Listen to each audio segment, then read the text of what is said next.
Most people assume that the Second World War marked the final, decisive triumph of industrial modernity over pre-industrial ways of life.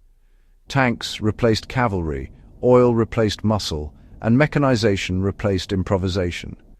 But that assumption collapses when you look closely at how armies actually survived the war, away from headlines and frontline mythology.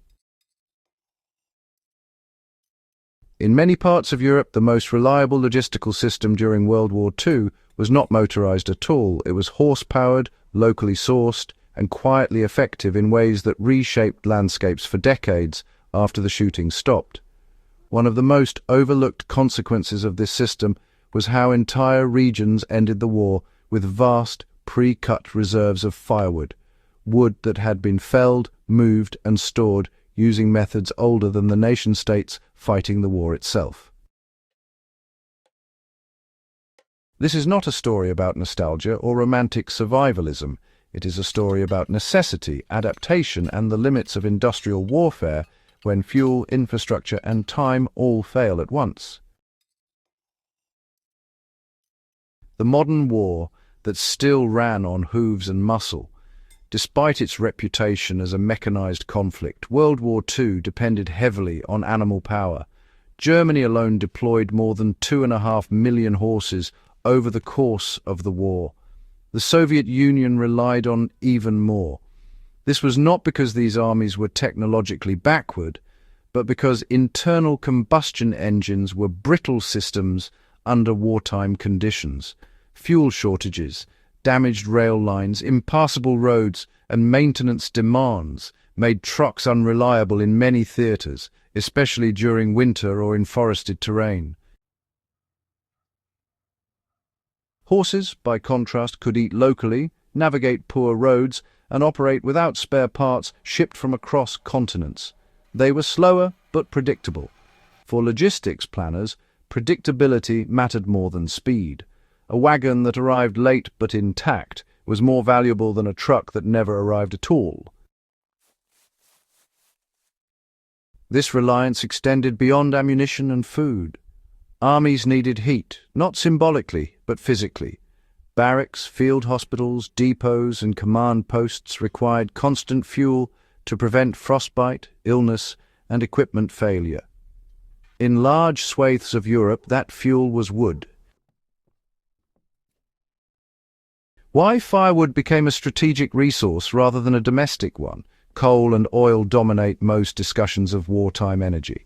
But coal required intact rail systems and oil required refineries, pipelines, and secure supply lines. Firewood required forests and labor.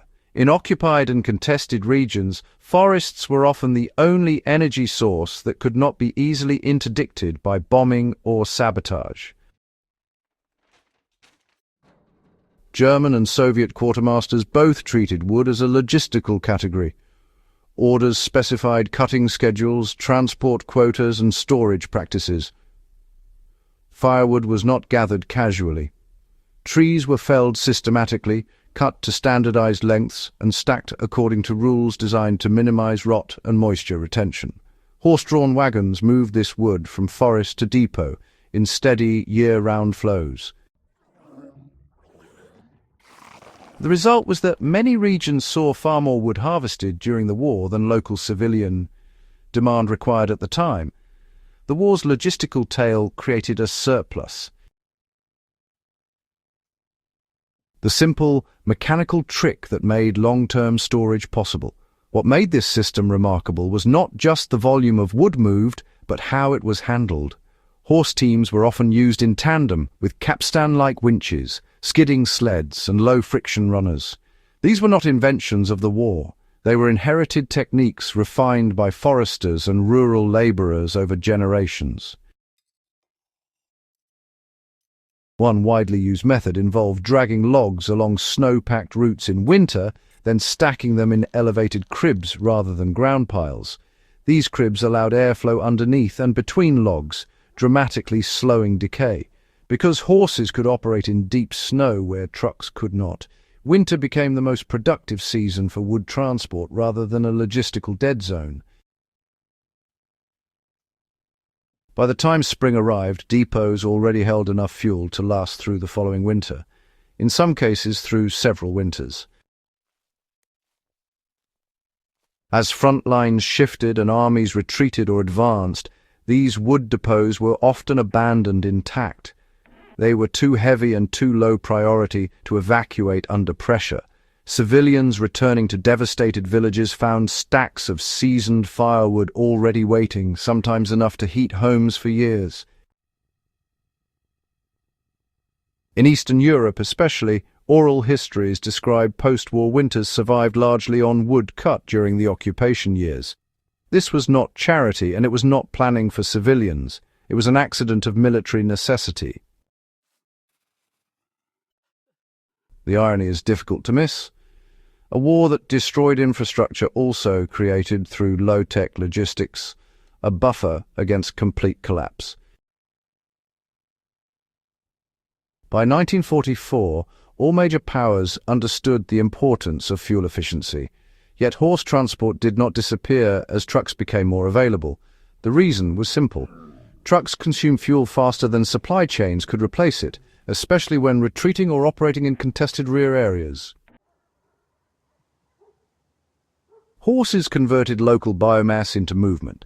They required time, care, and fodder, but not petroleum. In energy terms, they were resilient systems embedded in their environment. This reality influenced post-war military doctrine more than is often acknowledged. NATO and Warsaw Pact planners both retained animal transport contingencies well into the Cold War, particularly for mountain and forest operations. The lesson was not that horses were superior, but that redundancy mattered. The wartime cutting of forests had uneven ecological effects. Some areas suffered overharvesting, while others benefited from selective thinning that improved long-term forest health. Because much of the cutting was done manually, without heavy machinery, soil compaction and erosion were often lower than in post-war industrial logging. In certain regions of Germany, Poland, and the Baltics, forestry records show, some pretty abnormal age distributions that are traceable directly to those wartime harvest cycles. Trees that should have been cut in the 1950s or 1960s were already gone, replaced by regeneration decades ahead of schedule. Firewood stacked during the war was, surprisingly, sometimes still being used into the early 1950s. The wood did not rot because, it had been prepared correctly from the start. The horse-powered firewood network of World War II, it really challenges several modern assumptions.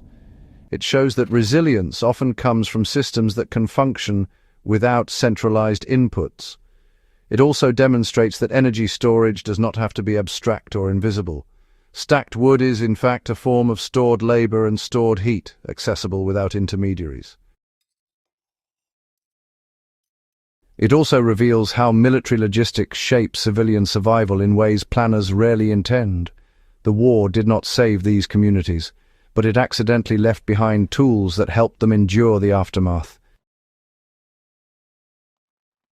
For those concerned with preparedness, the lesson is not to reject modern technology. It is to understand its dependencies.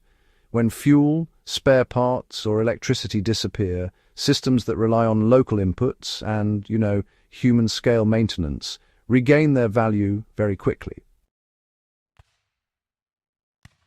World War II is often remembered through decisive battles and famous leaders, but survival was determined just as much by whether a hospital could stay warm, whether a depot could function through winter, and whether energy could be stored in a form that did not require constant replenishment. The horse-powered firewood system is not dramatic. It does not lend itself to spectacle, but it mattered. It kept people alive, preserved infrastructure, and shaped post-war recovery in ways that are still visible if you know where to look. Remembering these details matters because future crises will not announce themselves as reenactments of past wars. They will test the same fundamentals: energy, logistics, and honestly the ability to adapt when systems fail. If you value history that looks past the obvious and examines what actually sustained people through collapse and recovery, consider subscribing to Iron Age Instincts. Share this video with others who care about understanding the deeper mechanics of survival, not just the stories we tell afterward.